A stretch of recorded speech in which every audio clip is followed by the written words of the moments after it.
Right now in Uganda, the truth is that really our president is a military dictator.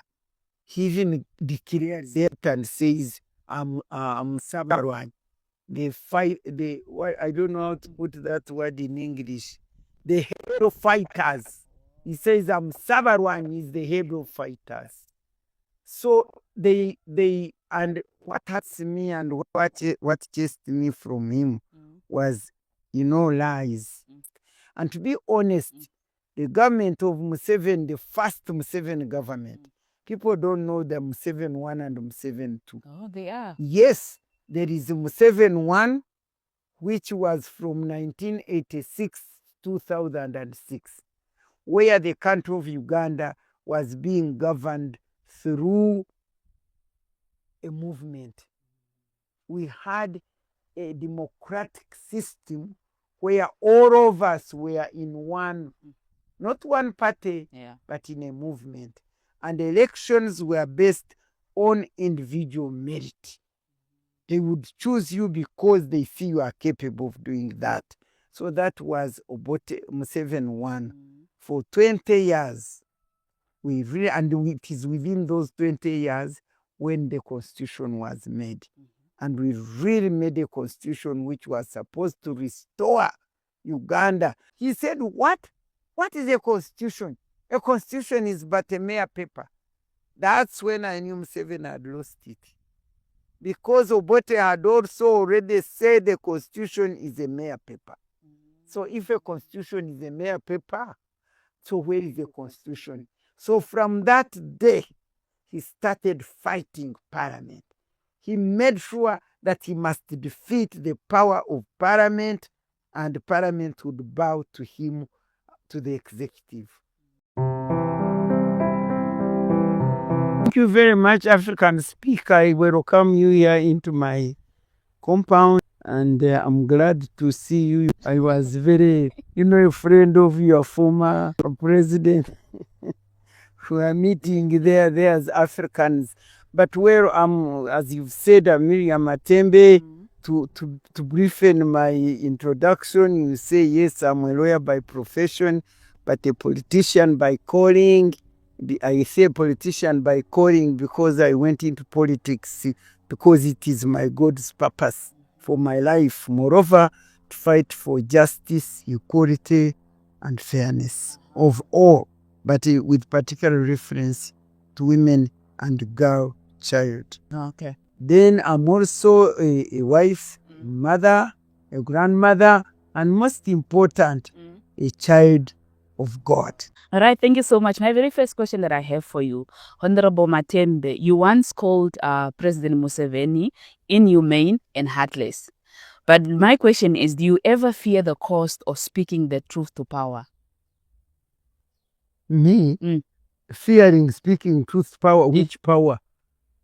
When you see me speaking truth to power, I'm speaking from God's power into me. So I don't fear anybody. I fear God because the word of God says, don't fear them. You fear me only, and don't be terrorized by them. And if you look at the book of Jeremiah, he says, if you terrorize, if you fear their terrorism, if you fear terrorizing you, I will terrorize you myself. So when God says speak, I go and speak so that he doesn't terrorize me. So I don't fear anybody, whether politician or whoever, but I stand for what is justice, equality, and fairness for all. And if you want to know, righteousness and justice are the foundation of God's throne. And so when I'm speaking in that area, I'm very, very well protected, secured. There's a fortress around me. So I speak with authority from God, and because I'm speaking for him. I'm fighting against injustice, inequalities, and unfairness. But you don't fear them coming after your life. Have you ever been even in that situation? Did you read the words on my gate? It's praise the Lord. What else did you see there? I think I only saw that one. You see. You didn't Praise see angels on guard. Did you see a fence? Did you see the walls, those things of these great people, what they fearing? For me, the angels are guarding my Kasumuru gate. And so when you come when you are not the right, you will not enter my gate. So I don't fear them. And again, why I don't fear? What would I fear? Losing a job? Is the job is it the one that sustains me? What would I fear? Dying? Can I fear what will happen to me whether I want it or not? Is there anybody in this world who will not die? So how can I fear dying? Because dying, nobody determines the time I will die, how I will die, what will happen when I die. What? It is God who created me, who determines, who knows when I will die and how I will die. So I don't fear. Well, I can't stop myself from dying. What if, according to God, I'm supposed to die when I'm fighting for justice? I must fulfill God's purpose for my life and his timing for my life. Yeah. So for me, when I see people fearing, I fear, I think a job, if God doesn't want you to work, will you work? That job, when you get it, it is by the grace of God. I think it is all about our attitude, our mentality, our belief, and our faith. I think that's what determines whether we are courageous or fearful. Yeah. Okay. So what will you say is one of the bravest thing that you ever did in your journey of politics, in politics? Bravest thing? That you ever did while serving in politics? I think it is a continuous thing because I fight. I fight. I deliver the women who are suffering. I deliver all this. But if you say in relation to those presidents for you whom you fear, because I was a member of the Uganda Constitutional Commission, and we made the Constitution of Uganda, and Ugandans said you cannot, we must limit the presidential term to 2 terms. And when time came for President Museven to leave power, he didn't want to go, he wanted to stay. And by then I was his minister, moreover the first minister for ethics and integrity, responsible for fighting corruption in Uganda and building ethics and integrity in public office. So when you called us, tell us how you wanted to remove the term limit, I faced him right and said, sir, I'm your minister for ethics and integrity, and here you are wanting to manipulate the Constitution of Uganda. And I want to tell you that I cannot support you because that manipulating the Constitution of this nation to remove the term limit is completely unethical and corruption. And I told him directly. And you know what? He sacked me. He dropped me from his ministry. And I can assure you, ever since he dropped me, corruption has multiplied and multiplied. And if you ask Ugandans, who is the Minister for Ethics and Integrity, they will tell you it is Matembe. And ever since I left, I think there are about 5 more ministers behind me. But if you ask Ugandans now, aren't you Ugandan? If this one could know perhaps, but because with the media people know a lot. But if you ask Ugandans who is the Minister for Ethics and Integrity, they don't know that. So, and then from that time, you said what was the greatest. From that time, I have stood up.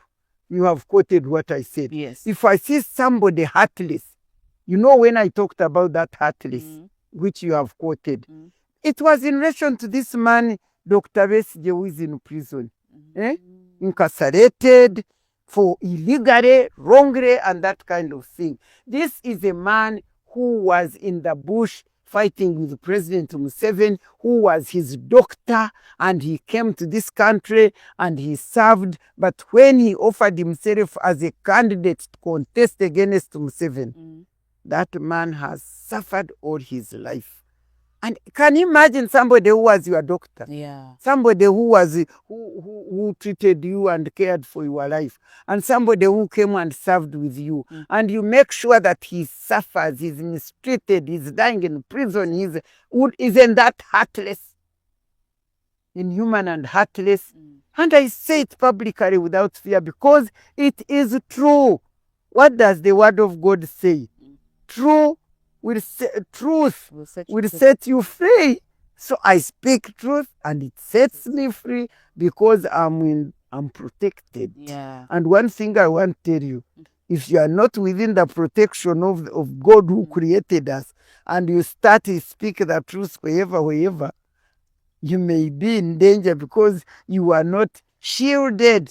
For me, I stand in the word of God. I will tell you, if you go and read the book of Jeremiah chapter 15 verse 19-21, I want people to read it. He tells me that I'm his spokesperson, God, and that I stand firm and speak, and that they will fight me. But he has made me a wall of bronze against them. Even if they do, they can't defeat it. So if you have a promise of God, will you fear? Yeah, we won't fear. But then, like, with you standing up like that, especially against the president, and you see now the other people end up in jail, other people end up like, I don't know. But you yourself, are you like I know you are protected by God, but are you not scared to find yourself within that situation? Imagine. Or have you ever? With all this, do you want to know? In fact, this person can go and bring this certificate. Was that very man whom I tell those words? Yeah. The other day, I was at State House being rewarded, acknowledged as one of the most effective, distinctive leader, an example of good, effective leader of integrity, and being a role model to the young generation. So what do you say now about that? Instead of doing what you say could be done to me, the opposite. If you want, you will even go and photograph that. Just on 17th this month. This year? Yes, I was unexpectedly invited to State House and I received an award, a national award in recognition of my distinguished service, an example of good public leader and a mentor of the young young generation. Are they softening your heart, or are they like? They are acknowledging. It was not Museven who is acknowledging. It is Ugandans. If Ugandans have done research and they find, wow, that is a great woman leader who is an example, a good example, a role model for good leadership in this country and for the young people. Now, why do you say they are attracting me? That's who I am. Yeah. I have never been acknowledged for anything. I served this country for good 30 years. But when I told President Museven, no more you want, they chased me and threw me. They were throwing me like into the garbage of dustbin of garbage. But you know where I fell? Into the hands of God. People say that you fell from glory to grace. For me, I fell from worldly glory to God's grace. And here I am, talking with confidence. No pension, no gratuity. They didn't give me all that. Really? No. But can you claim the pension? They should give it to me, but if they don't want, they don't. But I'm here. 20 years ago, have I starved? Have I lacked? Actually, for me, when you are asking me, it is like I must preach to people. Yeah. Because Africans are being who they are because of fear. They fear the gun. They fear for loss of job. They fear all sorts of things which they fear. Yeah. And yet when they stand with God and they don't fear, we would win. When you see this, they are being bought, they are being what? Wananget fat fachi. So for me, although I'm talking to you about these things you're asking me, but people should not, there is no other reason why I should not fear. There is no other, but President Museven is a human being like me. And when I face him, I tell him direct. I don't hide anything. I say, no, this is wrong. This is not right. Yeah. What's wrong with saying that? And I come here and sleep. No gate, no fence. You see this house. No security. Anybody can jump from them. But the whole of this is surrounded by angels for my protection. Yeah, you are actually known by most by the entire African continent. Most of African people, they admire your fearlessness and they admire you, your braveness and all that. And some people, they call you fearless. Other people will call you reckless. So which one are you? Who is a reckless person? I don't know who a reckless person is. For me, when you fear God and you don't fear any other thing, and fearing God means acknowledge that God is supreme, that you are not in charge of your life. You are not in charge of yourself. No human being is in charge of themselves, I'm telling you. And in fact, I think it is the word, it is found in Zechariah, which says that it is not by might or by power, but by the Spirit of the living God. For you to succeed and be safe and be protected, it is not by the power of the gun. It is not by the power of your resources. It is not by the power. It is by the Spirit of God which is in you, which protects you. And if you acknowledge that, then God protects you. And He gives you the words to say. He guides you. He's the one who says, do this, do this. And the fear of God means humility, that you don't show yourself you are the most powerful or whatever, because you don't have the power. You don't have the power. Yeah. And you hate sin. You don't indulge in sinful things. You acknowledge God as your supreme. You don't you love one another. In other words, you walk in God's way, then He'll protect you. Yeah. Those who are calling me reckless, I think they are senseless. Over they are the most fearful. Because what am I reckless about? For instance, do you see no fence, no wall, no what? They can come and say Matembe is reckless. How can he build the wall here? Yeah. What if I'm not capable of building a wall financially? And this wall, haven't we seen people who are in walled houses whom they kill? Haven't we seen the security, the Uganda, even people, their own security guards shoot them? So what does this mean? I cannot be reckless. I am fearless. I'm only fearful of God, but not any other person. Yeah. And I don't fear death, because you need to know, what do people fear? They fear they would die. They fear they would be tortured.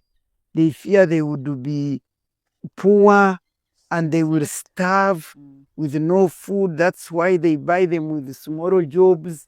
That's why. So if you say, don't fear anything but fear God. If you do that, you follow that the fear of God is the beginning of wisdom. It gives you knowledge and understanding. So don't you see? But if you fear death, you will actually die. Because the word of God says, I'm sorry to keep putting in this word of God. No. There is this man in the scripture, Job. Job suffered so much. He feared God. He was a man of God. And God wanted to test him. The devil wanted God to test Job. And the first time, when the first thing happened to him, when they came and told him that your children are dead, she said, oh my God, what I had always feared has happened to me. What does that mean? What you fear will eventually catch up with you. What is in your subconscious mind is translated, you must be aware of the power of the subconscious mind.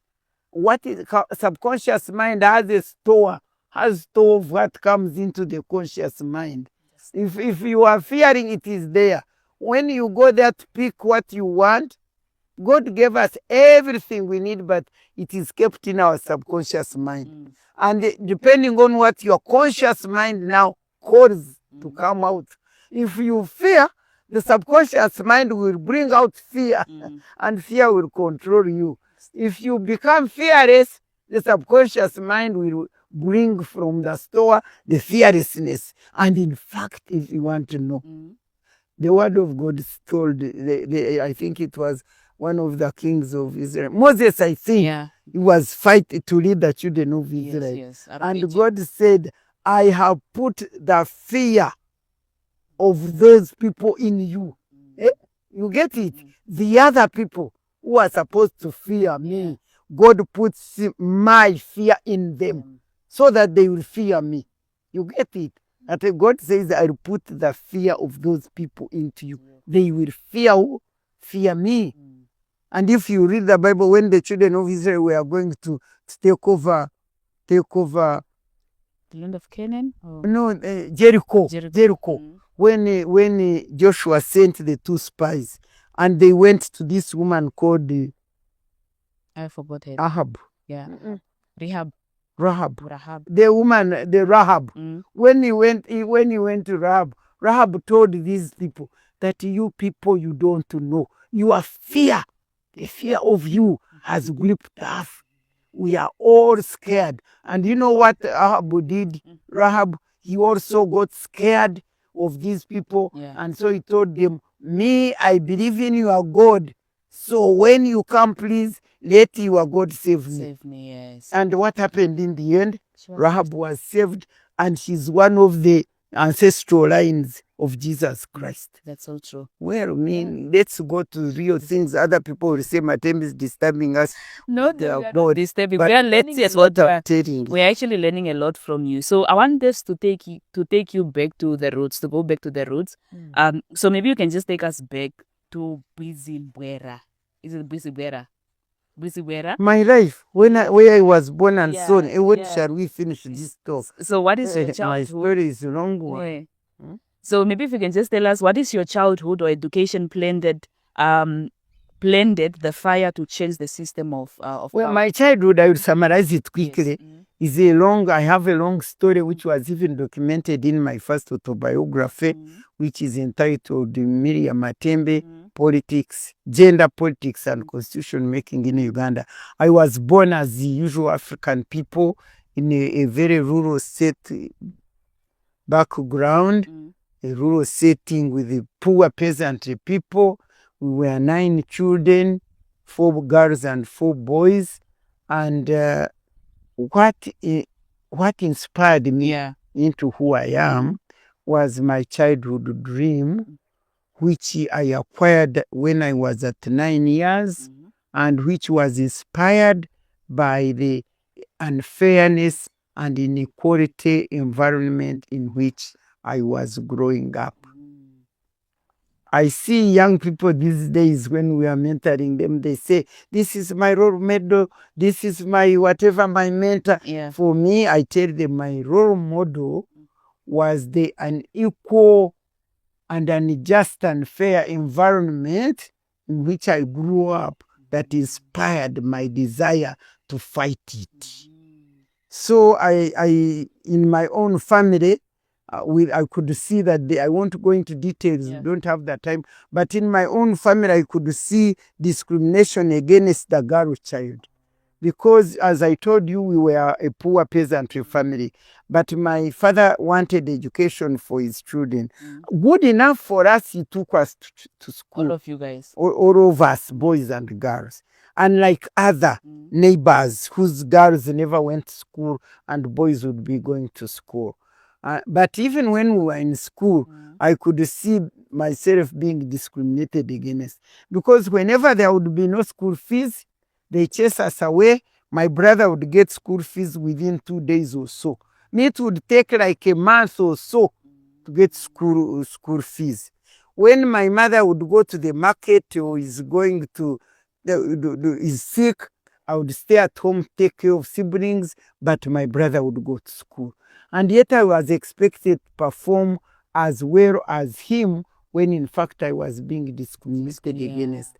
And as a young child, you are wondering, but why? Why is this? But you have nobody to ask. And then besides that, I could see that in the neighborhood, all the girls almost, unless they belonged to the rich families who were teachers or headmasters or chiefs, those would go to school. But the rest of the peasantry girls would not go to school. And I was asking, but why? Why? And then besides that, my mother was a woman leader in Mothers Union. I could see women used to come there and they tell their stories under a tree like this of suffering, of violence, of torturing, and they would be crying. And I would see them crying. And in the meantime, I'm growing. That's why I call it my God's purpose for my life. Because how could I realize all these things and I'm questioning them? And then one time when I was just like 9 years, I had people talking. There was a man, they killed a man, I think, in our area. And those days, killing was, values were very high. So people were seated, gathered together, they were talking, we kids would also be around. And I heard them saying that that man is going to get a pleader. So I said, who is a pleader? They said a pleader is one who pleads for others. And I said, what do you do to be a pleader? They told me, you study law. So I said, at 9 years, I made up my mind. When I grow up, I will study law because I want to be a pleader for girls and the women who are being discriminated. I didn't know the word discrimination or unfair, but I could see why. My question was why, and nobody was answering it. And so I picked that dream that I would fight. And eventually, I got into that brother of mine whom they were giving fees so much. When he repeated even in P6, I found him having repeated. And after that, we went to see P7 together. And after, when we did exams for P7, I got first grade, he got second grade. Yet I was the one being discriminated. Despite his fees and so on, I beat him. And I went senior secondary school. And he repeated. So when he passed to go to the school, to senior, can you believe it? When I was going in senior 2, my parents, my mother came to ask that they should get me out of senior so that the boy can get into senior secondary school, because they could not get school fees for both of us. But because I'm a girl who has already proved effective and very brilliant, I must get out of school. They take me to the teacher training college, because that teacher training college, you could not pay school fees. So I said, why don't they take the boy there? And me, I continued to study. But the sense, this culture of looking at a man and a boy and thinking they are the people who matter, you cannot, as a parent, see that one of your children has already shown signs of success and brilliance, and he can give you a future. But you come to kill her dream. And remember, I was meant to study law. Now you want to take me to study teaching with teaching. And you know what I did? At that age, I was 14 years. I asked the headmistress, but is there no bursary? I hear there are bursary for poor people. He said, you can go to Mbarara District Education Officer and ask for bursary. And I told my mother, do you know where the district education officer is? She said, yes, but I don't know how to speak English. I said, don't worry, leave English for me. And I went, it was a long time, a long process. 14-year-old girl going to see a district education officer, imagine. We sat there, but finally, he walked out of his office. He found us seated there. We had been there up to lunchtime. We don't know how to enter. You don't know what other people were entering. But as soon as he walked out, I said, woman, what can I do? I stood up and said, sir, I want fees. I started crying. He said, okay, you come. We go to the office with my mother. and I'm the one talking because my mother did not know the English. So I said, you know, they are treating me fair. I want to study law. They want to get me out of school. The headmaster said, the district education officer said, okay, which is your school? I said, Weranyanyi. Said, okay, you go back to school. I will send a message. And I told my mother, you go home. They've told me to go back to school. And within a week, whoa, the headmistress who had brought me sad news brought me the good news. So I studied, I finished. Now I go to HSC. So when I went to HSC, and that brother stopped at Sydney O level, he went to study, is it technical, whatever. And you know that I'm the one who have cared for all the children of my brothers, paid school fees for whatever. Because of all those 9 children, I was the one who went through to get into the university. And another one of my sister came in late after teaching, but I'm the one who went straight. So HSC, when we reach HSC, that's the first time I studied. I studied British parliamentary history. You were talking of how people are speaking in parliament, I said, hey, so the law which I want to study and see what it is saying is made in parliament. Originally, I had wanted to study this law, see what it is saying. If it's wrong, I go into our village, I call all these women, I say, please let us refuse, they are cheating us and that kind of thing. Now, reaching HSC, I learned that the law is made in parliament. I said, hey, I enlarged my dream that when I finish studying the law and see if it is not right, then I will go to parliament and change that law. And of course, eventually, when I passed to go to study law, my father, you know the culture. There are many dream killers. I tell young people, don't care about these dream killers. Continue, stick to your dream. And they are mostly your parents. Yes, and so my parents, now my father said, Makere, study law. No, you cannot study law. Not in my house. Oh? Yeah, he didn't pay school fees for me. But he says, you can't study law. You can only study teaching and nurse.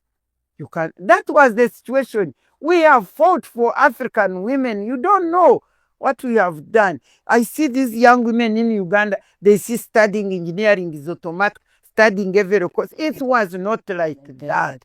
We have broken the ceiling, I'm telling you. So he said, no, this time, you know, I took my mother to education officer for my good. But this time it was against me. I told this man, you go to Makere and tell the headmaster he didn't know vice chancellor. So I said, go and tell the headmaster there at the university that you don't want me to study law. Otherwise, so he couldn't go. So since he couldn't know where the university was, I got my opportunity to study my law. But by the time I finished studying law, parliament was no more. So my dream waited for abeyance. There was no parliament, and eventually Obote came. No, it was a bad government during Obote time.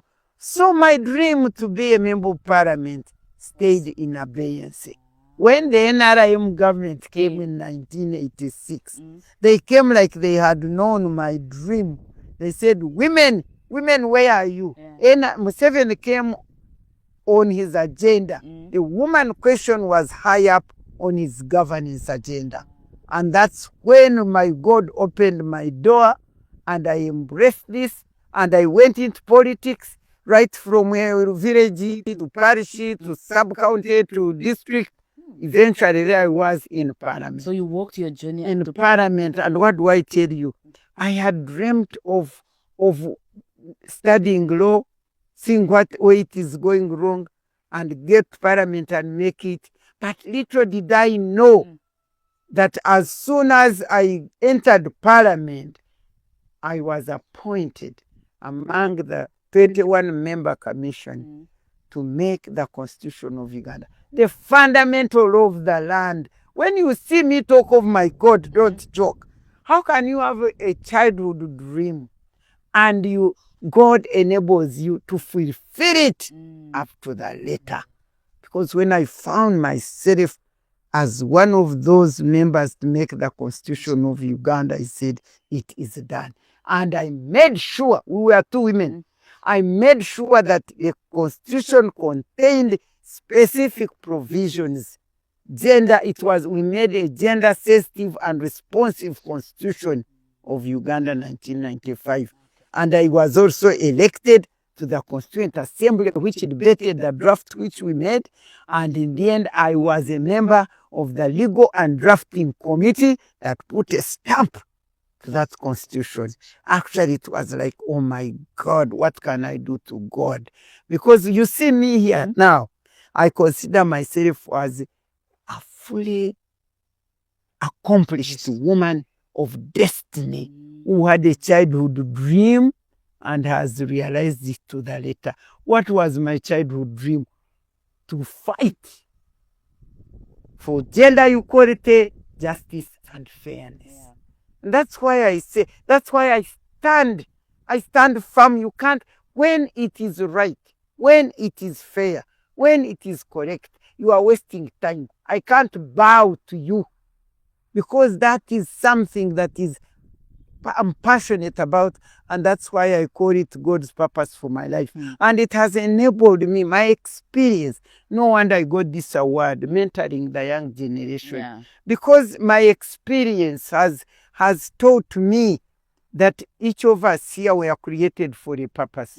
And if God is kind and gracious enough to place you into your original purpose, which He created for you, He holds your hand and He'll move with you up to the end. And I want to tell you that by God's promise, I'm not yet done.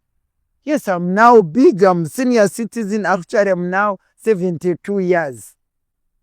But I was just when I was 50, around 52 there. But even these 20 years, I am still running with the same vision, with no pay, with nothing. I do voluntary work, and here you are. How could I get you? Simon, you are from UK, from everybody must come here. And the word of God says, somewhere, I don't know where it is now, but it says, you will be sought after. It is there. So that's me. I have told you that. And what is very amazing and helps me to be distinct is when you are that kind of person and vocal and fearless and you're in public and politics, to be able to raise a family is not easy.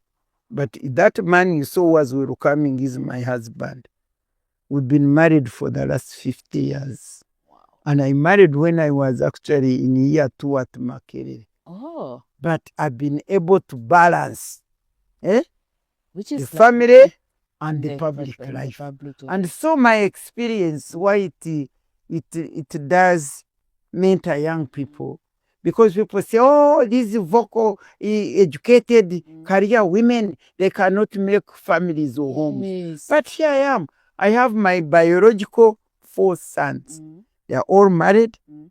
I have grandchildren, including twins. And then I have all these nieces, nephews of my brothers, of my cousins, of whom I have brought up.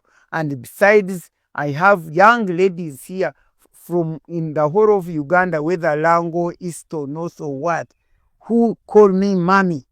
Because I role model them. When they saw me, they see my firebrand and so on. They also want to be like that. And the moment they link with me, they fire, they are wonderful. So for me, what gives me joy has nothing to do with materialism. Have you seen me in a mansion? When people come here, they laugh. Is this where Matembe lives? But why are they looking for me?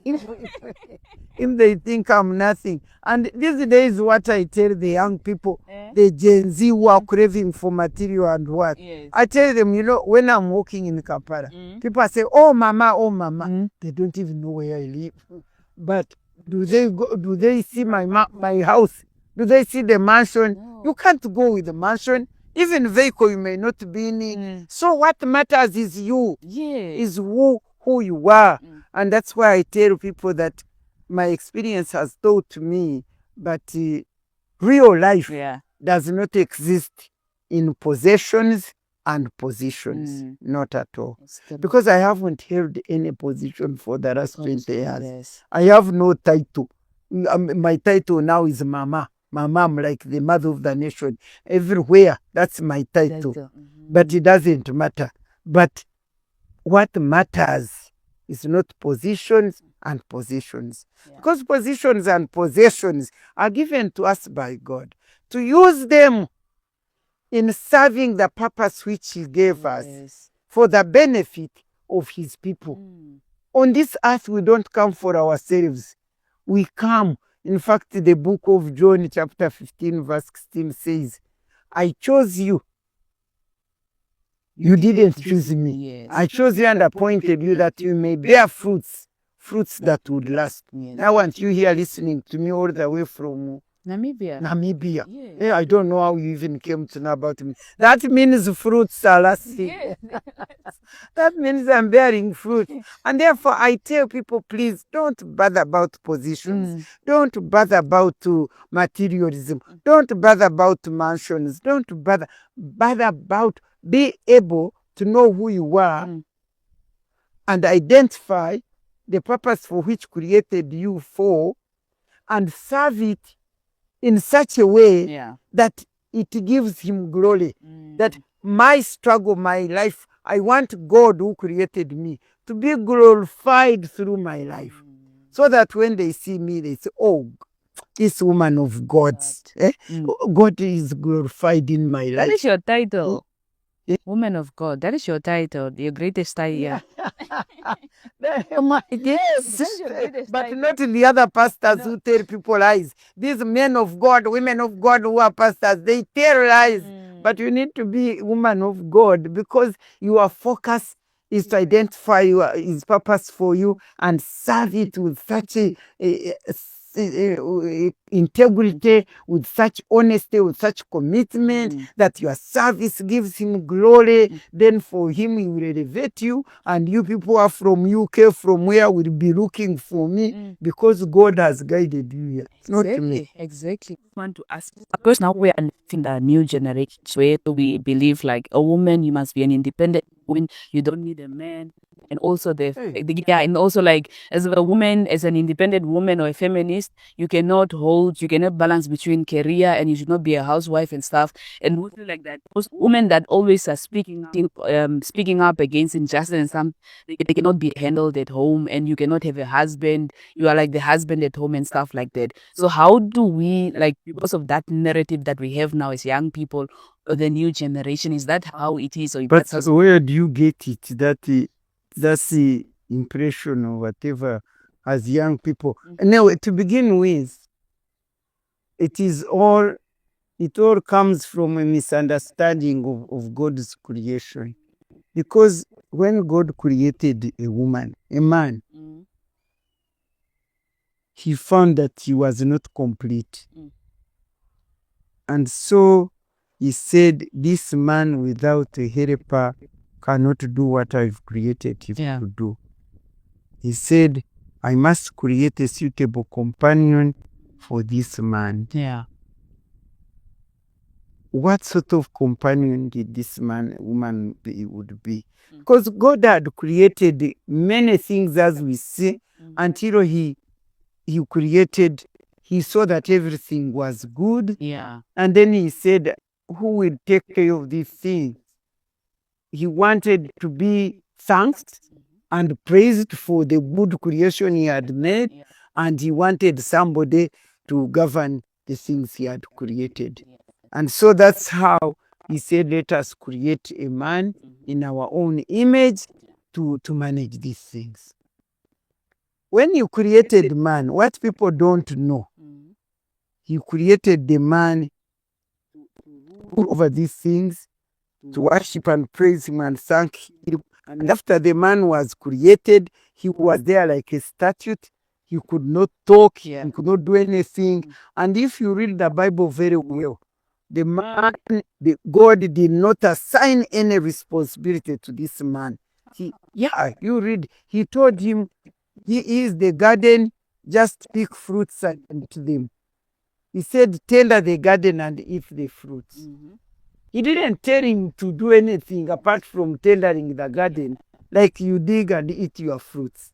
In the meantime, he said, no, no. This man, God, there was a gap in the man.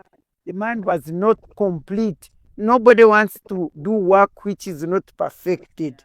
God wanted to perfect his completion of creation, and he had now yet a suitable helper for this man. Mm-hmm. And that suitable helper for this man was the woman.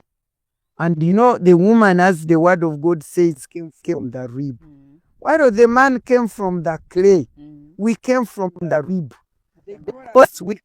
But which is harder? Which is tougher? Is it the clay or the bone? Mm-hmm. The bone is tough and finer than the clay, because God was looking for a helper who would fill the gap that was in man. You get it? Yeah. And what I'm saying is true. I will not prove it as a scientist, but I will prove it factually. As we see existence. You need to see a man without wife. They are just helpless. They are there, they miss out. They are not complete.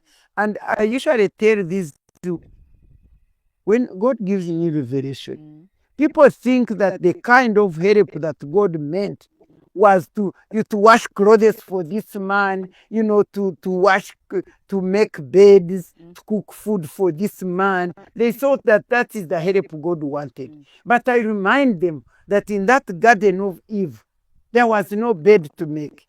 There were no sheets to wash, no food to cook. We could go and pick a fruit. There was no clothes, no nothing. So the type of help God meant was intellectual help, was emotional help, was wisdom.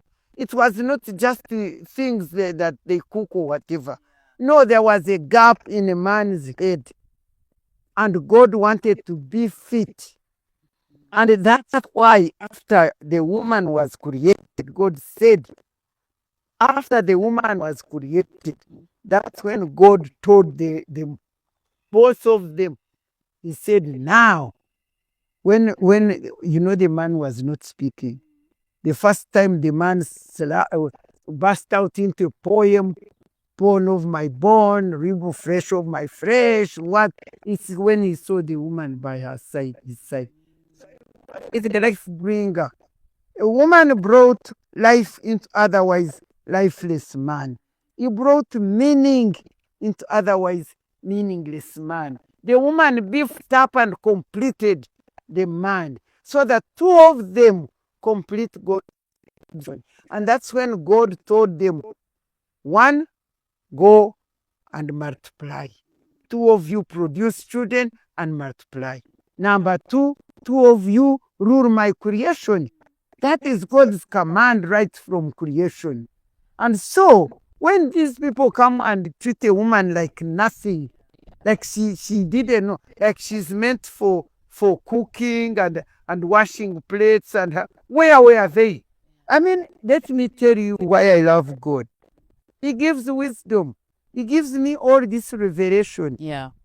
And this kind of revelation puts me in the right position that I am a woman, and without this man, without me, this man can't do much. And how do I prove it? These women are men, and today the one who look for us to marry us. They look for us. For us in our culture, when a man is in a house and has not married, even if it is a mansion like that, they will say that is so and so's house. Then the moment he marries and tomorrow he has a wife in that house, they say that is so and so's home.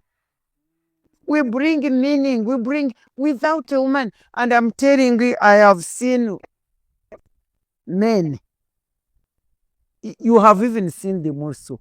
When women die, wives, even if the men are 80, 90 years, they go to look for women. Can you imagine 70, 90, they have to marry Even these reverends and bishops, they say, you can't manage. Even those who have God, even they tell them, you can't manage. They have to look for this woman. And telling me, I've lived in this country, Uganda, where we have had so many challenges of takeover of government, military coup, and so on.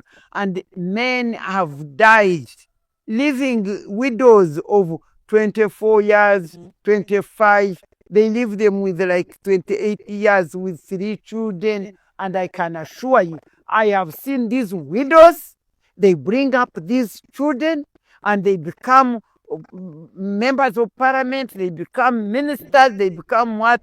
That is the power and the strength of a woman. Power and strength of a woman. And I tell women, we don't need help. God did not create a helper for a woman.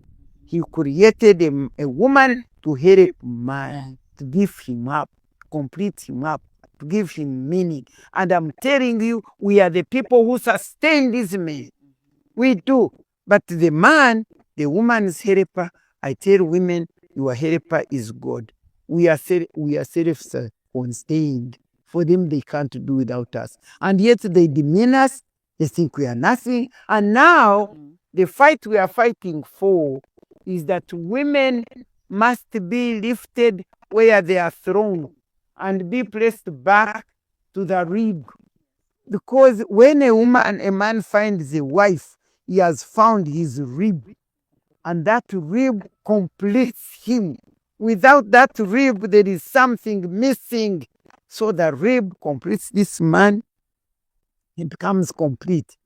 Man, the woman did not come from the toes, they did not come from the bottom, they did not come from the back. We are saying women must be picked where they are thrown and be placed back to their rightful position to exist side by side with men. And it is when they exist side by side with men when actually world will go right. Because that's when God said, you too produce and multiply. You too rule my creation. He didn't say, you man, you woman, you are hopeless. No. And therefore, the understanding of God's creation and why woman was created, and the great role, I tell people listening to me, that if both men and women could understand and appreciate the value, the significance of a woman to humanity, nobody would be quarreling about gender equality and women's empowerment, because a woman value is her importance and value and significance to humanity, not to herself, but to the whole human being. If this be understood, I am telling you, the world will be good. That's so But they don't understand it. Even men themselves, they don't understand it. And yet, without a woman, a home cannot be made. And now they are saying that we women, when we have been liberated, we cannot make homes. Yes. Do you know why they say like that? Because they have been used to thinking and imagining that a woman is a lower human being. They don't treat women as equal human beings in their own right. They treat them as secondary class citizens. That's why they were discriminating against them. That's what we fought against, treating a woman as a chattel. That's they buy them with bride price. They think you go and cook. They think their role is to cook, to wash plates. You think God did not give a woman brains? We have the same wisdom, if not more. In fact, for us, we have an extra piece of wisdom because we came to beef up. If we came from the rib of a man, that means whatever a man has, we do have, but we have more.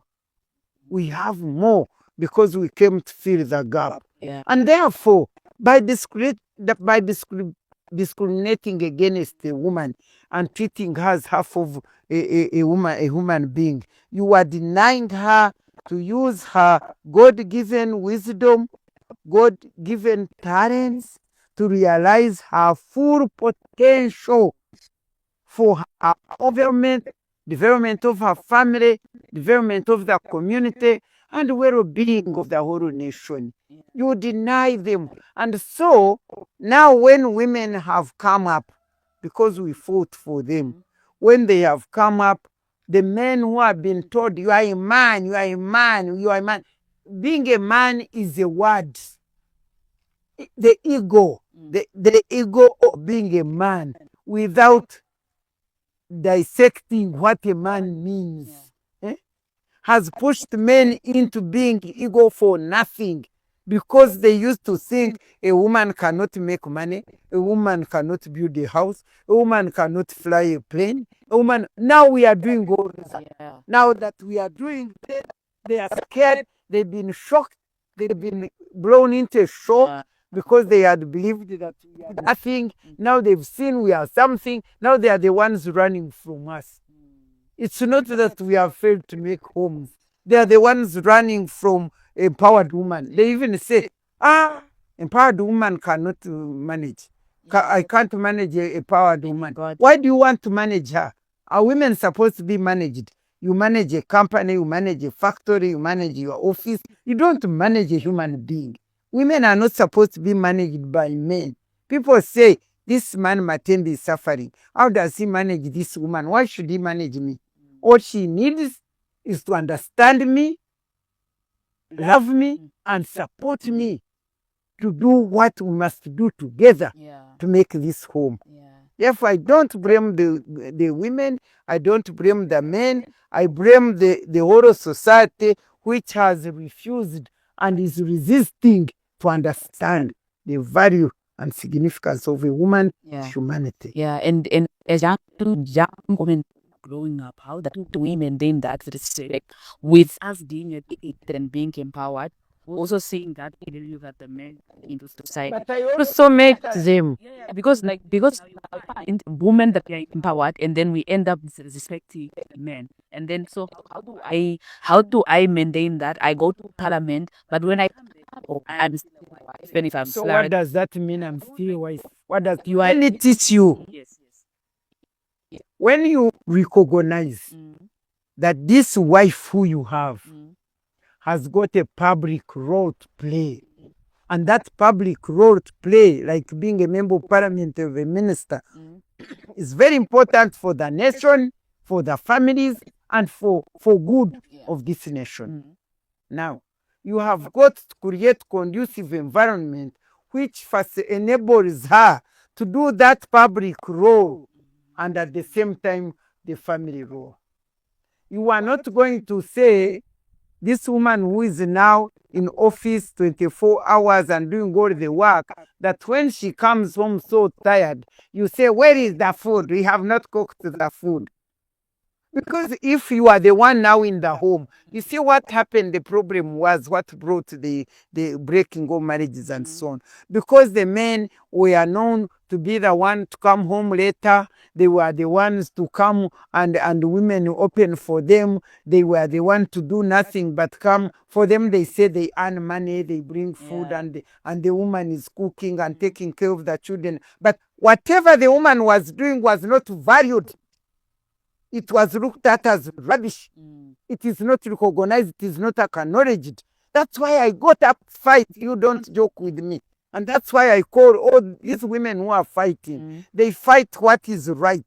You don't fight the man. I'm not fighting the man. I'm fighting for my rights. And I'm not fighting sitting in his chair. I'm fighting to get my own chair. You get it? Because even you see, I usually say, even when there are functions, people who are sitting in the chair, all of those who get chairs, they don't fight. But if the people have nowhere to sit, you see them coming in, fighting in for where to sit. But if in this home, I have my responsibility, and you have your responsibility. By the way, the whole issue of gender equality and women's empowerment now merges together the responsibility. It defeats this the gender ideology. The gender ideology is one of the causes of our problem, basically, actually, because gender ideology identifies public and private space. and makes them difference. And she allocates the public space to the men and the private space to the women. And then it undermines or demeans the role played in private space and promotes the role played in public space. And therefore, since you are in private space, you don't need education, you don't need to use your talents and your potential. You have to be in the kitchen cooking. You can't question for your right. You can't do what. And the one in public life, although he's doing nothing, for instance, men can be there in public office. They are working. They are drunk. They come home when they are drunk. They are not even taking care of the family. They are not even men, because who is a man? A man is not just in a name or being put in trousers. There are certain responsibilities that are accredited to this man. But what do men these days do? The woman works 24 hours and the man is drinking and boozing and comes and beats the woman and that kind of thing. But what we want is this public space. You cannot allocate public space to who? To men alone, and put women in the private space. We are all together. We have all brains. We can work. And I can give you examples of my boys. I produced boys only. But I see my boys, they bathe babies, they cook food.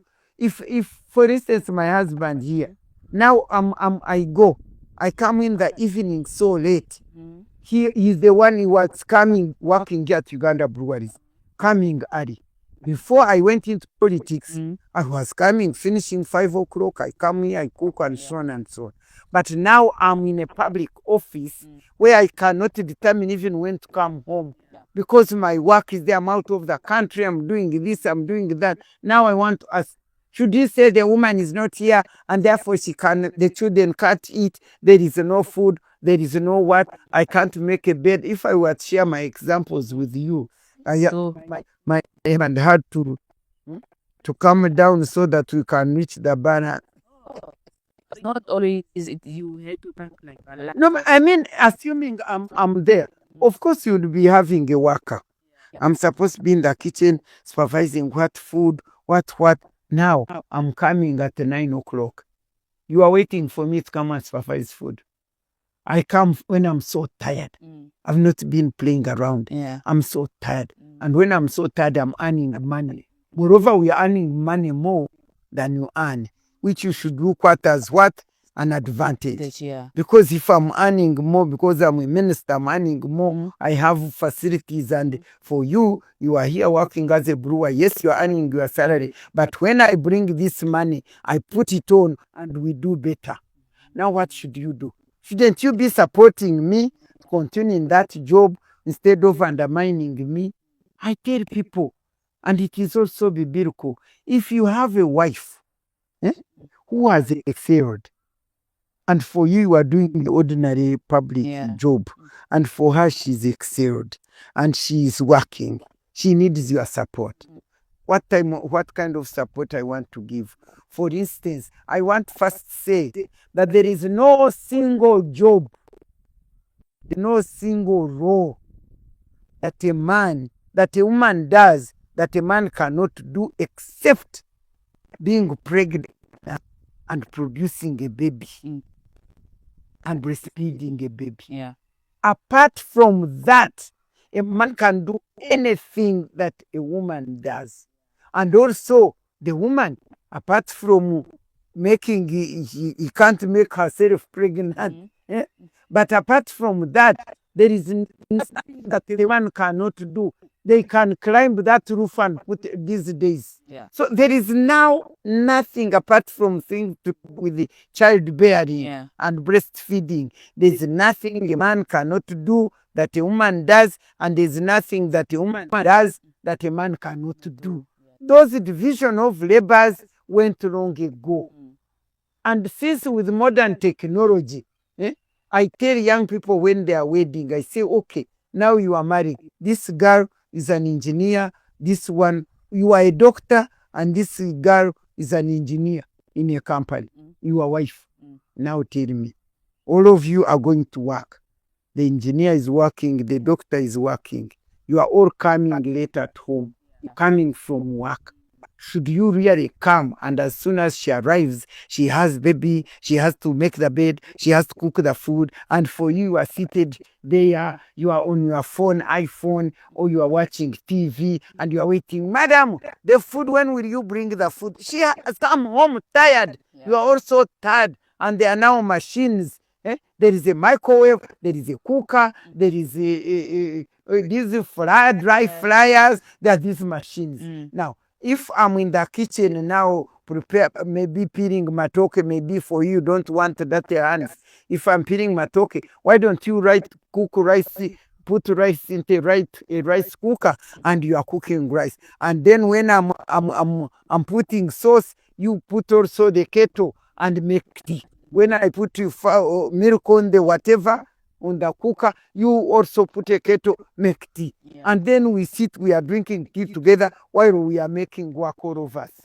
This horror nonsense of dividing roles and sticking to those historical roles that you are telling women to do, when in fact she's the one bringing all the money, she's furnishing the house, you are sitting in the chairs, she's even buying the food and bringing it, and then say, yes, you are human, you go and cook.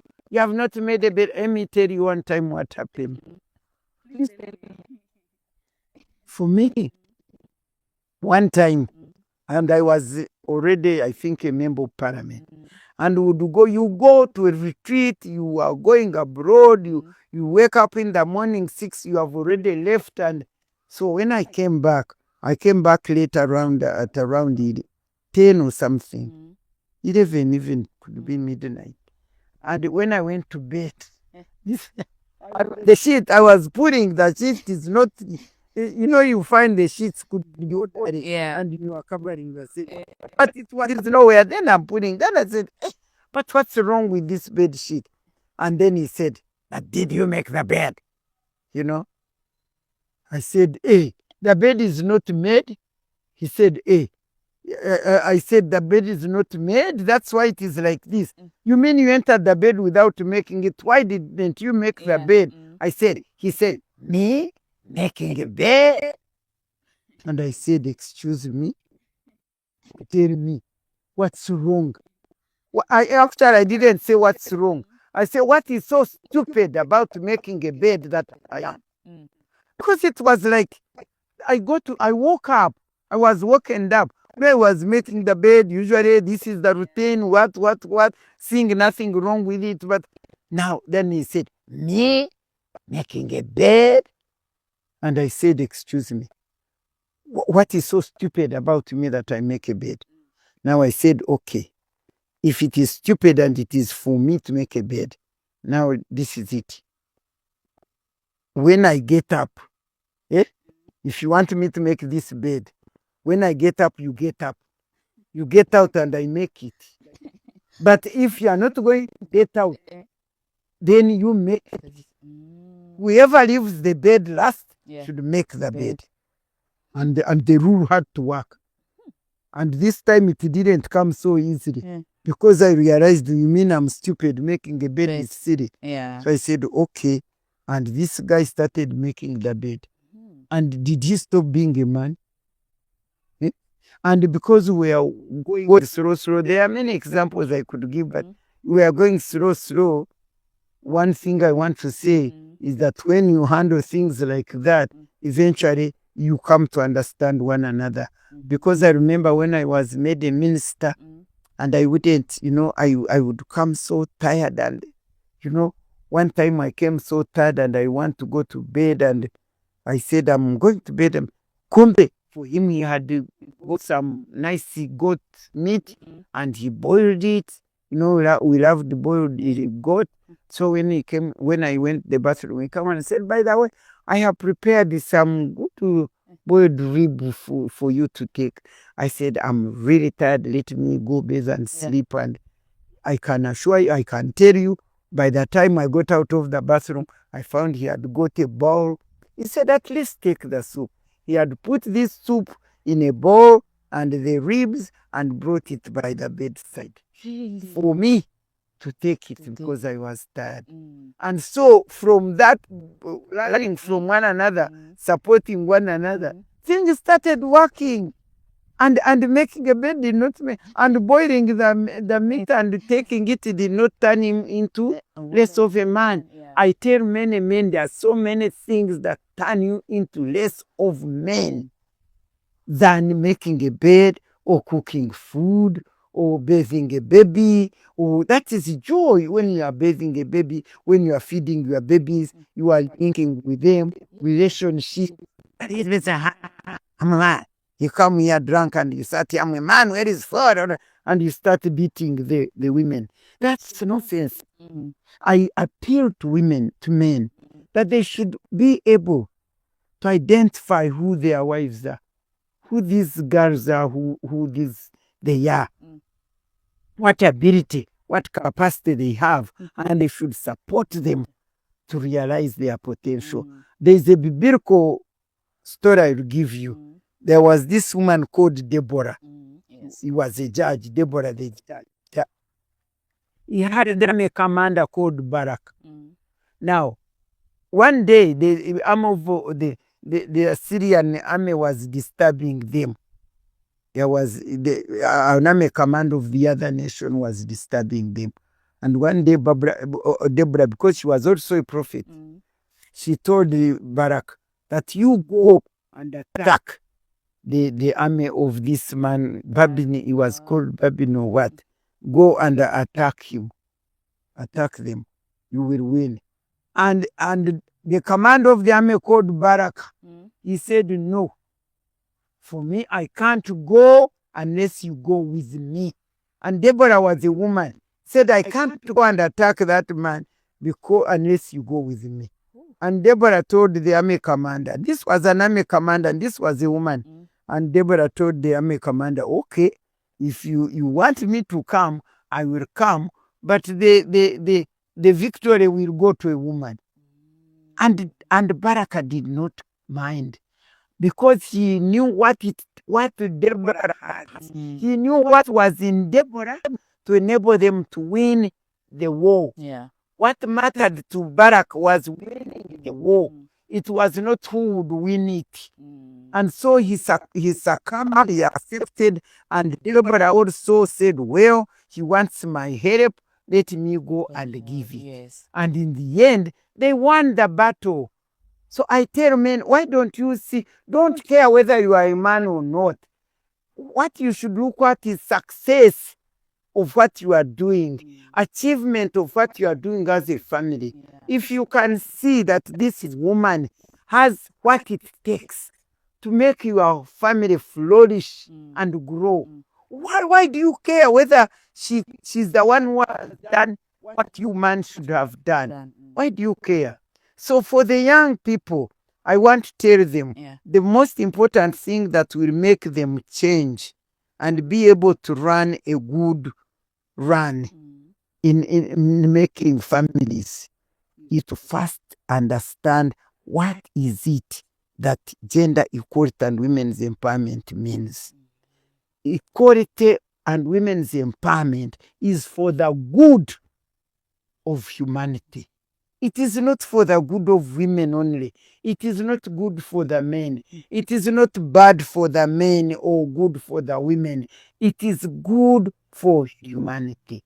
God had meant two of us to work together to manage the environment. And then what I tell the girls also, equality does not mean that they take the position of men. No, equality means that they are empowered to take their own position, not the one of a man.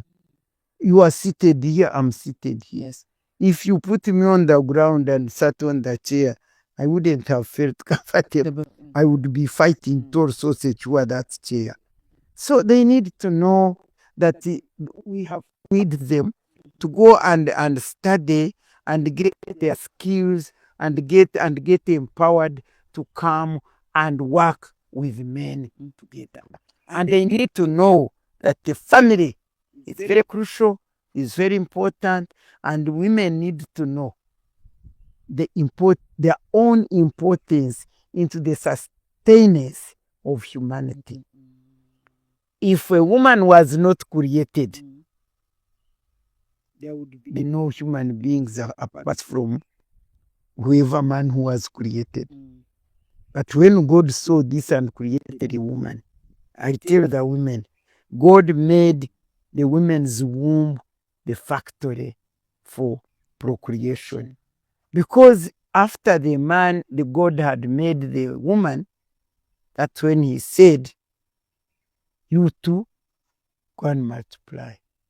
And what makes me very happy as a woman, that the moment I was created as a woman, God rested. Can you imagine giving God rest? God did not create anything. The guest of honor had arrived onto this earth. We are the guest of honor. When you have a function and the guest of honor arrives, business begins. Before he arrives, no business, they are waiting. We are the guest of honor. When we arrived onto this earth, God said, oh my God, perfection. Then he started giving assignment. And he said, your womb is my factory in which I will manufacture human beings. But men, when I say factory, men say, but also we men, we participate in making human beings. I don't deny that. I say men are workers in the factory. These men you see, they are workers in the factory. Why do I call them workers? He can work for 1 minute. He meets a girl in a bar there. They go around the corner. They mess themselves. She gets pregnant. She may not ever see this man anymore, this worker. This worker was just a few minutes, part-time or 1 hour, 1 day. And I can assure you that will not stop the factory. The factory baby will grow in this womb. The factory will produce this baby. You will nurture this baby without knowing even the worker.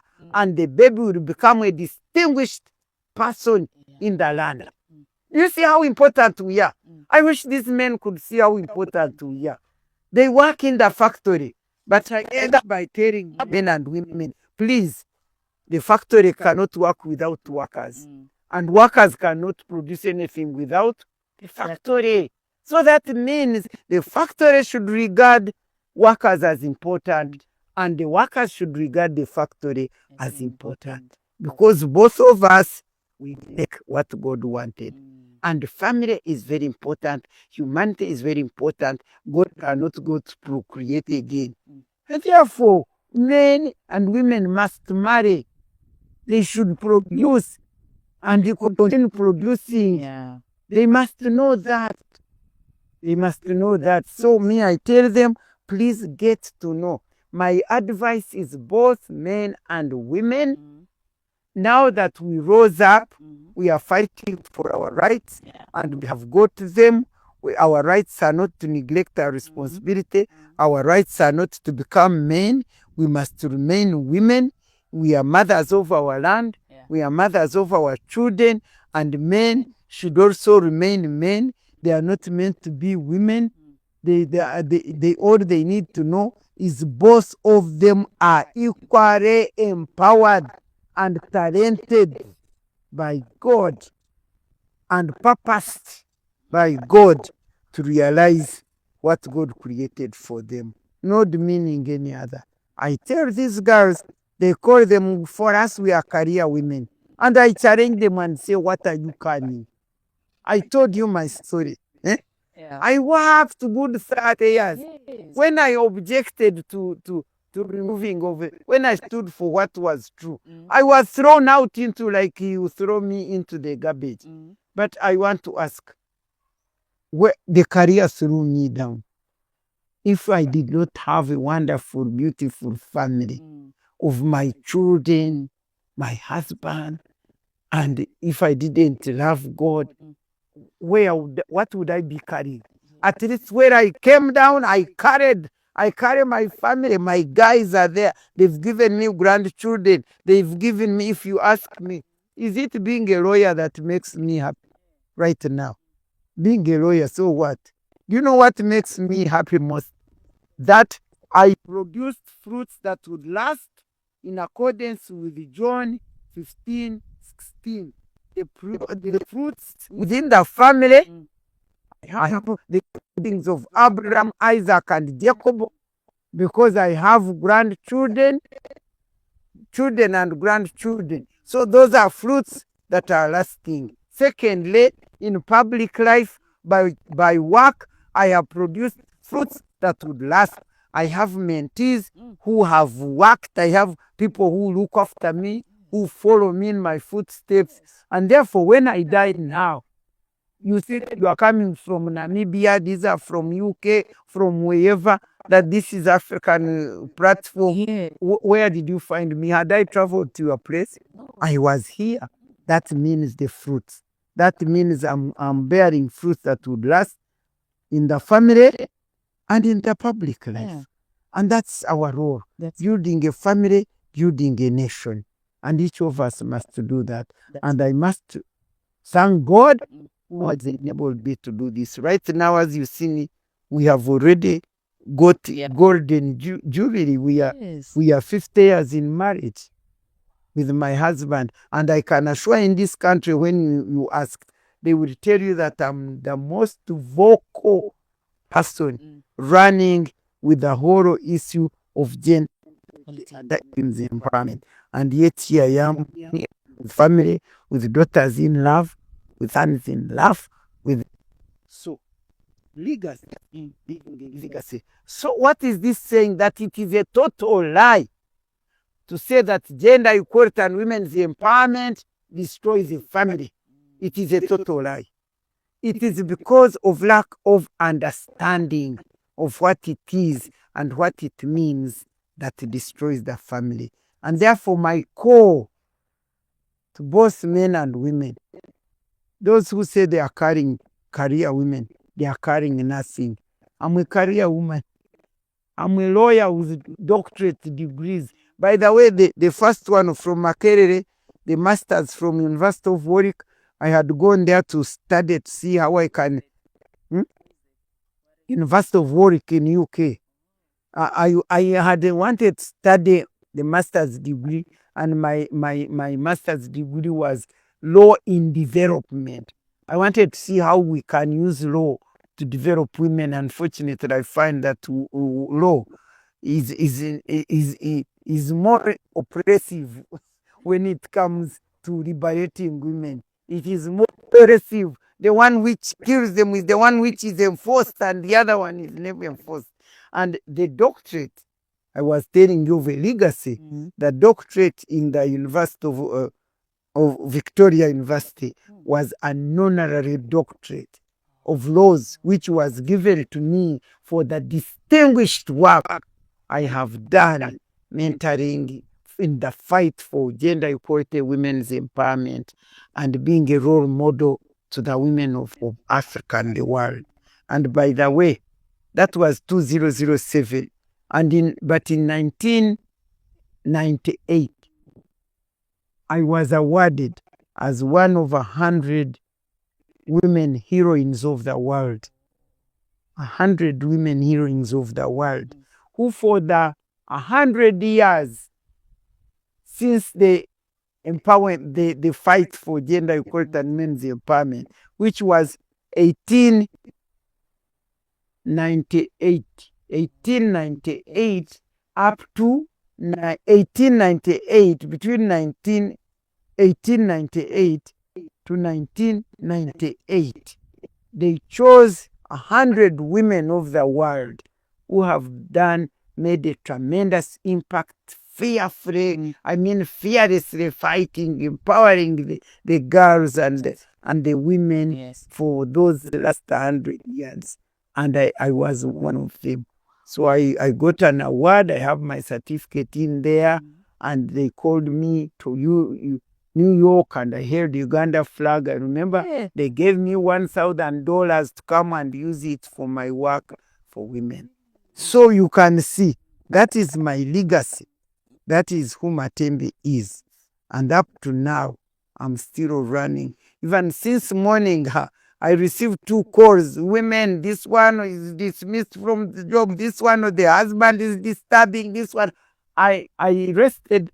I was retired 20 years ago, but up to now, I am busy working just to agree with the word of God. Jesus told his disciples and the people he was working with that as long as my Father is working, I am still working. And I want to actually go back. Thank you so much for that. And I about all the women, especially young women and the young that was and so they've taken a lot, and we're also learning in that.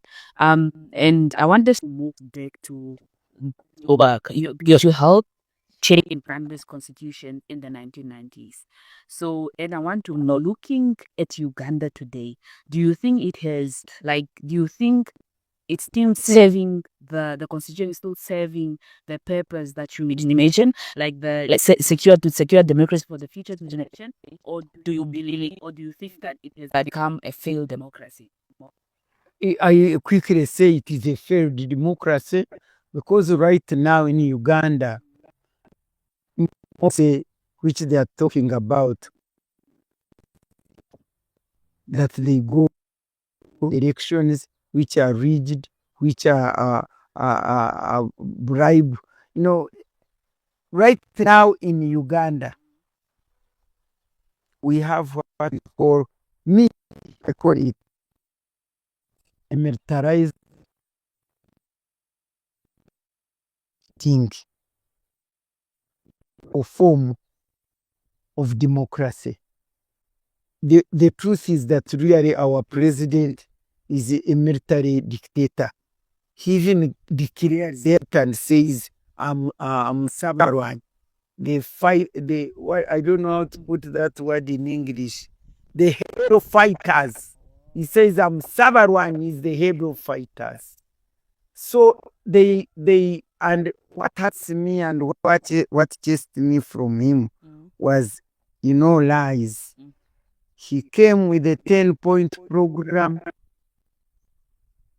We all embraced it because we were coming from very, very far. We were coming from very far. To be honest, by 66, they overthrew the kingdom. By 71, the military took over. And of course, that was the end of the so-called democracy. Yeah. And the military took over. And we ran up to 1979 in a military dictatorship. And then they mobilized themselves and the army took over again. And down the road, they reinstated Obote 2 through a very seriously rigged and fake elections. And that was from 80. And once that happened, President Museven with the team ran to the bush to fight to secure democratic governance. And so for 80 to 85, we were in a very chaotic environment. You read and you find all these things. So when Museven came here, we welcomed a democracy 10-point program. It was such a wonderful program. Democracy, unity, fighting corruption, building integrated, self-sustained economy. They were 10-point program and we all embraced. And to be honest, the government of Museven, the first Museven government, people don't know the Museven 1 and Museven 2. Oh, they are. Yes, there is Museven 1, which was from 1986 2006, where the country of Uganda was being governed through a movement. We had a democratic system where all of us were in one, not one party, but in a movement. And elections were based on individual merit. They would choose you because they feel you are capable of doing that. So that was Museven 1. For 20 years, and it is within those 20 years when the constitution was made. And we really made a constitution which was supposed to restore Uganda. The constitution was so crucial because this was the first time Ugandans themselves participatorily they participated.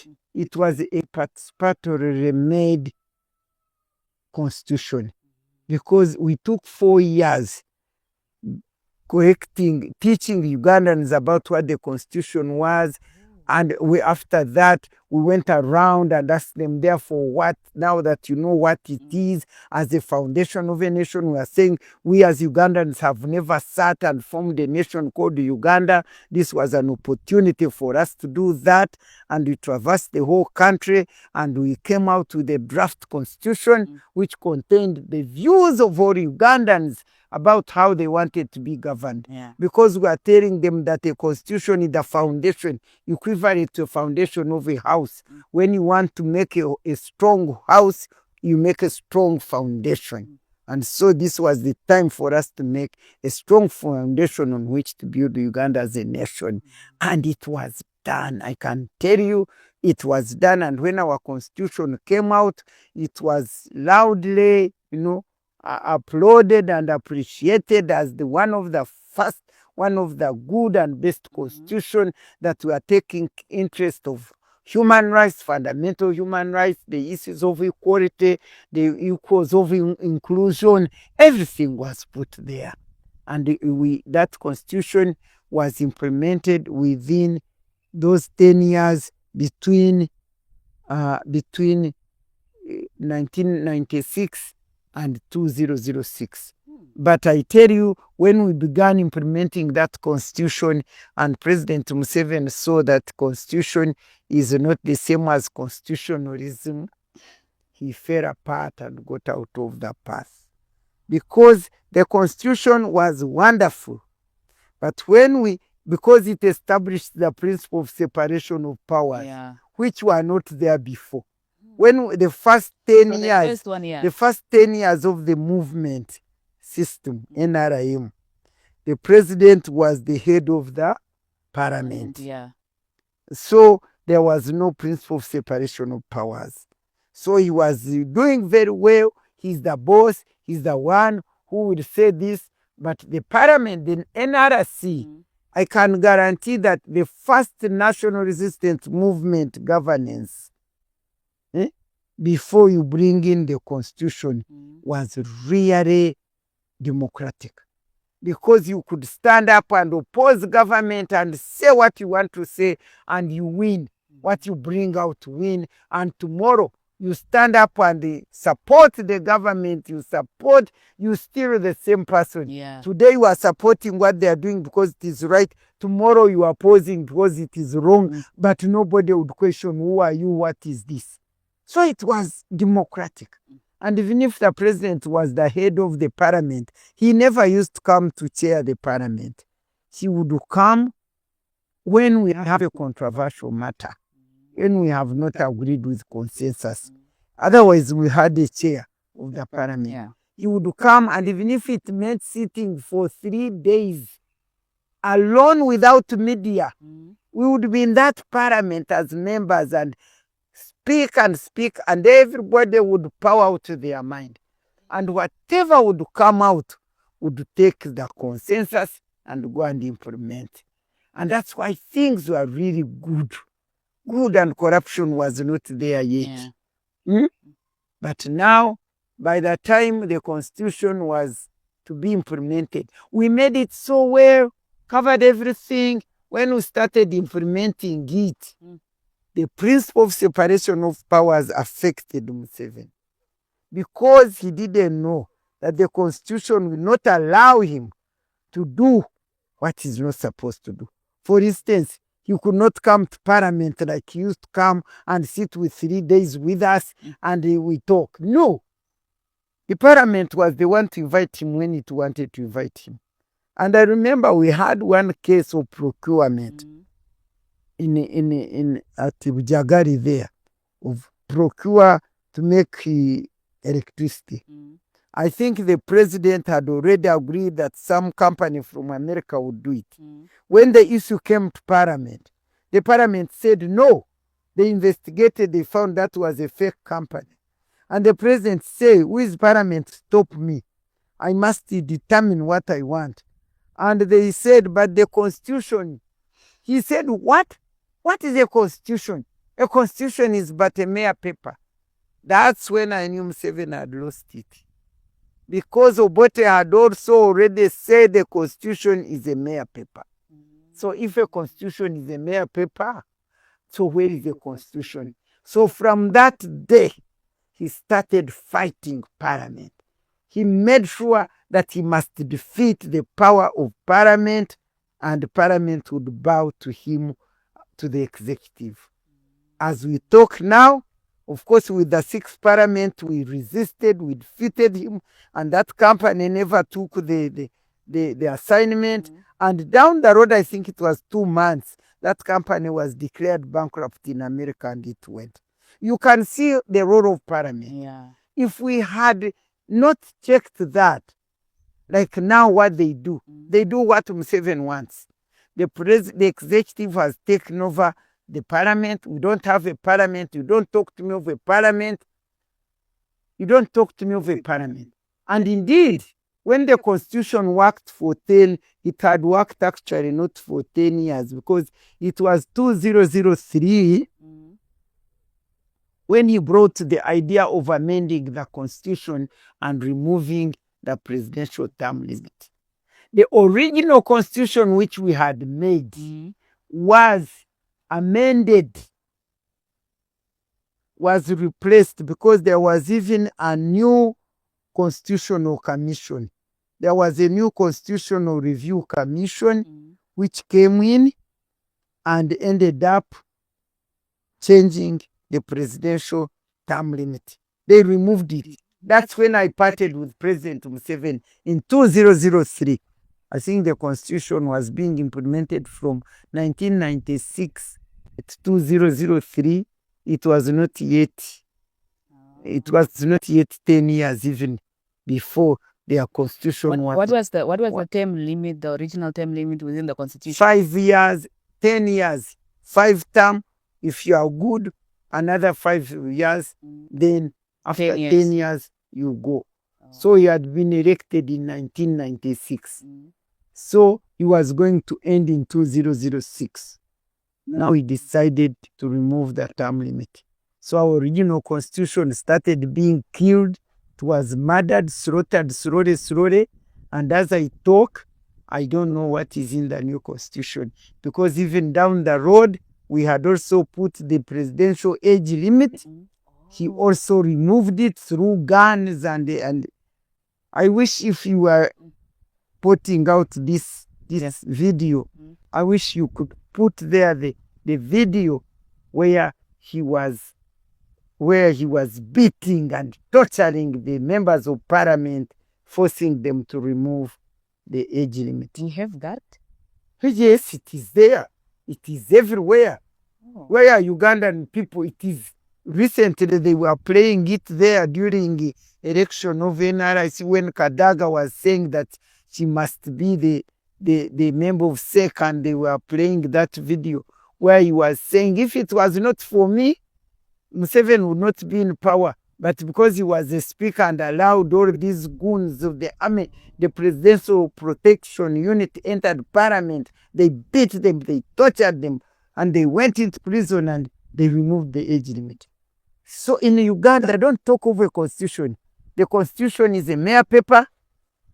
We don't have constitutionalism. The moment Museven saw that constitutionalism takes away his power, he fought the constitution to make sure that the principle of separation of powers does not work, and constitutionalism is not what is at play in Uganda. In Uganda, there is no rule of law. There is rule by law. You know, rule of law, distinguish it from rule by law.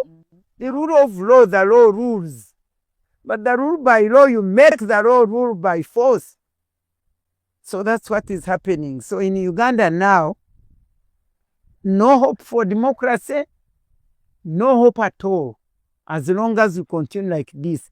Because right now, what is in Uganda, commercialization of politics, ethnicity, all the things that we wanted to fight.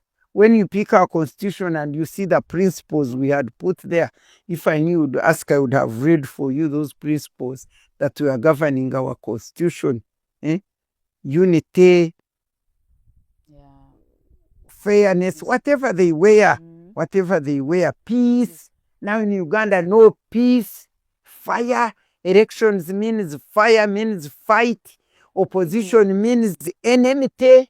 In Uganda, we don't recognize opposition. Opposition is clearly known as enemies. That's the word for him. And he declares, says, I will crush you.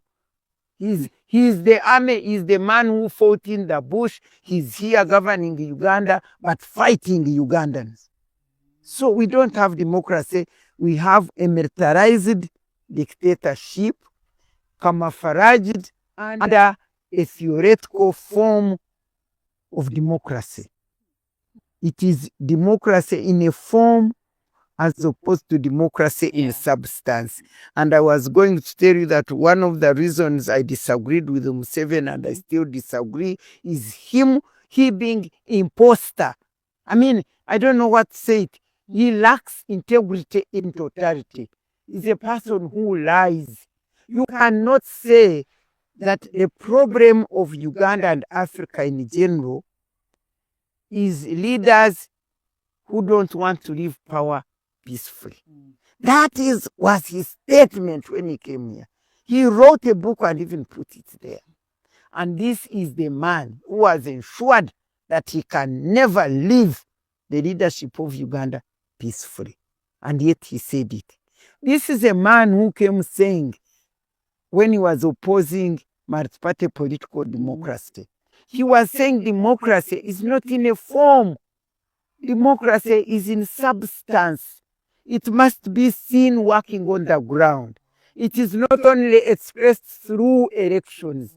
When they are just rigid, fake elections, monetarized elections, you cannot say that that is democracy. When I see Museven taking that kind of democracy as the democracy in this land, how do you say that I can't tell him in his face that he's a liar, he's fictitious, he's a pretender, he's anything?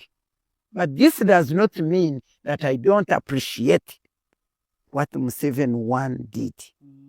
Because the first government, even going up to 2006, although by 2003 things had gone wrong already, and we are talking, but he was not listening. But Museven 1, the first NRC, adding on those 8 years of our constitution, you can call them 18 years. During those years, the government of Museven picked Uganda from a ditch, and put it on the top ground, you call it on the foundation on which the nation was to be built.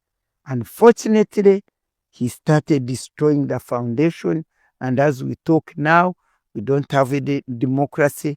It is nepotism. I need to tell you clearly that it is a family matter. The leadership of Uganda is a family matter.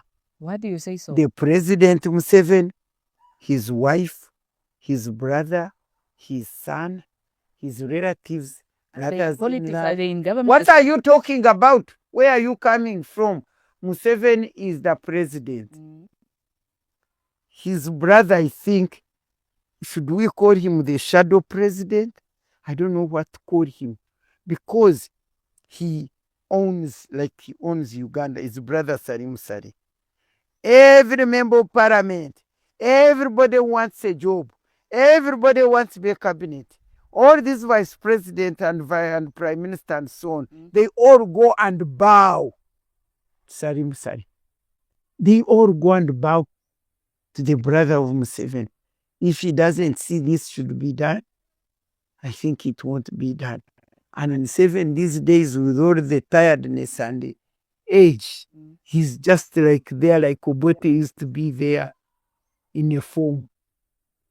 I'm telling you, They say powers from above, powers from above. They are coming from wherever. Now that is his brother. Yeah. His wife is the Minister of Education.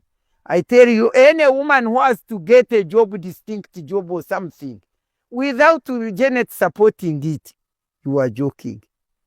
If Janet Museven doesn't She's the support first you, lady. is the first lady, if she, Minister of Education, if she doesn't support you as a woman to get what, it is those women whom she supports, whom she works with that, excel. The army commander is Museven's son. You hear? In the government, some of the ministers are his in-laws, like what do you call the sister of the wife? The sister of the sister-in-law. Sister-in-law, others are brothers-in-law, others. The family, the government of Museveni is ruled by his family. If you tell me that a vice president has no power, all she does, do you know her? She's a woman, all she does to go to represent president at funerals, at functions, at what. Besides that, I think she's in her house sleeping. I'm saying these things, let them come out and question me. Wouldn't you say them if it were you? And then the speaker, that one, whatever Museven does is what she. So the whole of parliament is under Museven. He's the controller. And of course, it is under his family. Some of these members of parliament, he wanted to bring his son. He wants to be a president. I think he struggled and he wanted. And when you see members of parliament running with the son, that he should, I ask them, is Uganda a kingdom? So that is your Uganda. In terms of democratic governance, just close the chapter. And if you are a distinguished person, brain and wise, like here, you Matembe here, that I go for elections and I win, you are joking. You can't. You must, those people who bow, they all bow. He's a military dictator using his family to rule Uganda. Not to lead it, but to rule it. If you came to find my mind, and it is not just a mind, it is the truth. That's what is happening here. So unfortunately, and I don't see the way we are continuing. I tell people, I don't become hopeless or helpless, because I know Uganda was not created by Museven. And I have lived a life, I have had an opportunity to see the dictators come and go, see those who pretend to be presidents come and go, and I'm waiting, and he will go. I'm not wishing him to go, I'm not wishing him to die. For me, actually, I am praying that President Museven may live to see a peaceful handover of power. I want him to live and see it. Because if it was his dream, he has lost it. I want him to live. I want God to deliver us. I want to tell you that I don't become helpless, because I know God who created Uganda. And by the way, our motto is for God and my country. It means that whatever you do in this land, do it for God and your country. And even our national anthem says, "Oh Uganda," we say, "God, we lay the future of Uganda in your hands." So for me, I believe this God whom we trust, whom we believe in, is one day going to secure Uganda for us.